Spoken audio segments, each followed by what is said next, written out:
John Drew, in his leadership position at Seaport Companies, had the vision and the courage to take a risk with the Guild of Oenophilists to create the Boston Wine Expo.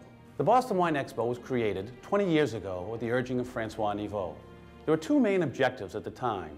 The first was to create an economic stimulus in the midst of Boston's winter. The second was to create a forum where wine appreciation and wine education would come together to create an education forum for the wine consumers in the region. The philanthropic aspect of the Guild was almost a byproduct, but as our recently departed good friend and Guild member Ted Rubin said, as we were presenting a check to a local charity, Ted turned to me very eloquently. He said, "This makes it all worthwhile." The Boston Wine Expo is our only event, and since the inception, we have raised $1,051,400 for local charities.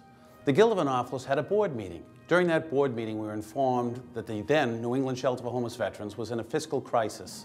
Brian Brooks, our treasurer, immediately motioned that a $10,000 contribution be provided to the shelter. It was unanimously approved, and Brian delivered that check within 24 hours. But Brian was not satisfied.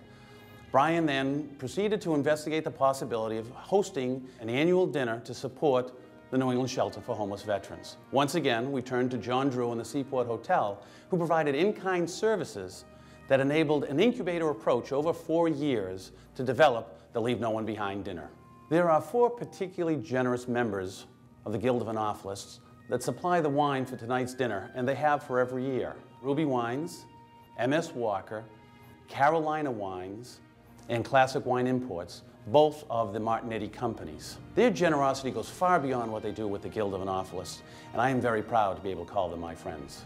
But it was Brian Brooks that we must really recognize this evening for his tireless efforts on behalf of the New England Center for Homeless Veterans. And since the inception of this dinner, the total proceeds equal $1.2 million.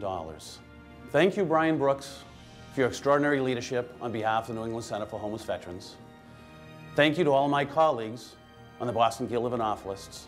And on behalf of my colleagues, thank you for the recognition of the Boston Guild of Oenophilists.